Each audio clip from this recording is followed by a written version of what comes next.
అవి మనం గుర్తు చేసుకోవాలి. వాటిని ఒక మాట అంటే ఏడవాల్సినంత అవసరం ఏమున్నది? మాటకు సమాధానం చెప్పాలి, లేదా సమాధానం చెప్పలేకపోతే నా దగ్గర సమాధానం లేదని చెప్పాలి.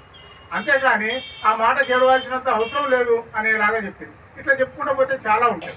కానీ మన బోధలో ఈ జీవన మరణం గురించి మన గురించి ఏం చెప్తారని జనన మరణాల గురించి చెప్పేటువంటి విషయాలకు వస్తే, ఏది జననం ఏది మరణం అంటే అందరూ ఏమంటారంటే వ్యక్తి యొక్క జననమే జననము, వ్యక్తి యొక్క మరణమే మరణం అనేటువంటి చెప్తే, అద్వైతం వచ్చేసరికి వ్యక్తులలో ఉన్నటువంటి చైతన్యం అంతా ఒకటే, అదంతా స్వరూపం ఒకటే, అది ఉపాధి భేదంగా ఉండడం చేత వ్యష్టిగా మనకు గోచరం అవుతుందే తప్ప ఇదంతా సమిష్టిగా ఏ తెలివైతే ఉందో అది ఒకటే, ఉపాధి భేదంగానే ఉన్నది అని చెప్పి ప్రజ్ఞానం బ్రహ్మ ద్వారా మనకు ఆ విషయాన్ని చెప్పి దాన్ని వాళ్ళు అక్కడ గ్రహించారు.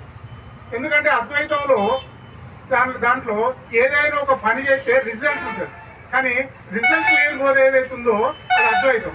అహం బ్రహ్మస్మి అనే జ్ఞానం వచ్చిన తర్వాత నువ్వు ఎట్లా బతుకుతావు అంటే వాళ్ళ దగ్గర సమాధానం లేదు. అందుకొరకే వాళ్ళు ఏం చేస్తారు, మాట్లాడితే కష్టం, ప్రపంచం కనబడుతుంది, కళ్ళు చెప్తే ప్రపంచం కనబడుతుంది అని ముక్కు మూసుకొని మూతు మూసుకొని ఏదో ఏదో చేసుకుంటూ పోతారు. చివరికి ఎక్కడి దాకా వచ్చిందా అంటే జీవన్ముక్తి చెప్పి, లేదండి దేహం ఉన్నంత వరకు ముక్తే లేదు, విదేహ ముక్తే ముక్తి అని నాస్తికులు చెప్పినటువంటి దేహం నశించడమే ముక్తి దాకా పోయింది. అసలు వీళ్ళు ఏం చెప్పిండ్రు, నాస్తికులు ఏం చెప్పిండ్రు అనేటువంటి కన్ఫ్యూజన్ మనకు క్లియర్గా కనబడుతుంది. కానీ శివరామ దీక్షితులు అట్లా చెప్పలేదు. ఒకవేళ నువ్వు అన్నట్టు అద్వైతంలో ఇదంతా కూడా ఈ సృష్టి అంతా కూడా తెలివి వల్ల ఉద్భవించింది, తెలివి వల్ల అన్ని జీవులలో ఉన్నది అని అనుకుంటే, ఆ తెలివే ఈ జగత్తుకు కారణమైంది అనుకుంటే, ఈ జగత్తులో ఇండివిజువల్స్ ఎవరైతే లేరు, ఒకరు ప్రత్యేకంగా వ్యక్తితత్వం లేదు, సమిష్టితత్వం లేదు అంటే, ఆ వ్యక్తితత్వంగా లేనటువంటి సమిష్టిగా ఉన్నటువంటి ఎరికే అన్నిటికీ మూలమైతే దాన్ని రైతపరుచుకున్నటువంటి వాళ్ళకు జనన మరణాలు అనేటువంటి భ్రాంతి ఉండదు.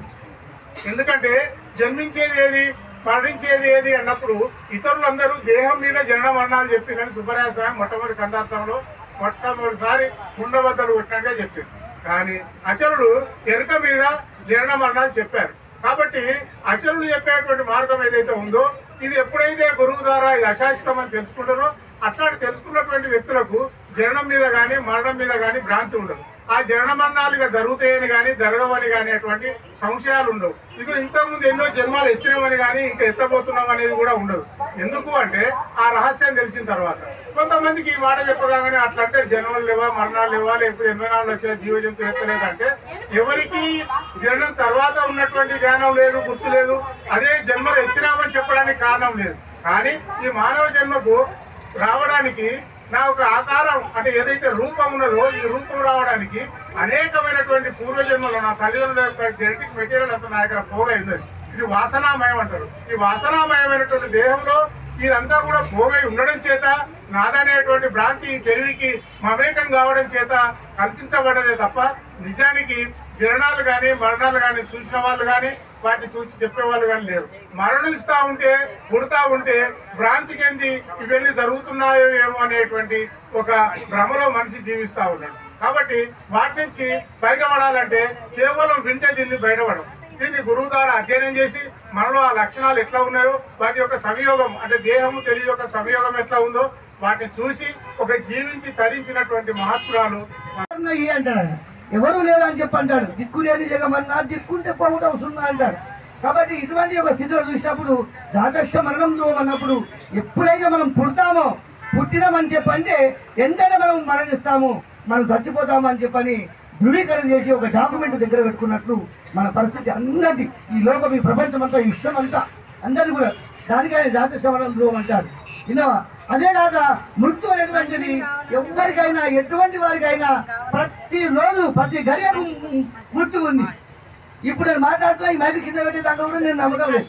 అటువంటి స్థితిలో మృత్యు ఉంటుంది, ప్రతి వారికి ఉంటుంది. కాబట్టి ఆ మృత్యు ఎవరిని విడిచేది కాదు. అటువంటి ఒక మృత్యు అని చెప్తే అదే మనకు అనిత్యాన్ని శరీరాన్ని విభోవనైవ శాశ్వత నిత్యం సన్నిహితో మృత్యు కర్తవ్య ధర్మ సంగ్రహ అంటారు.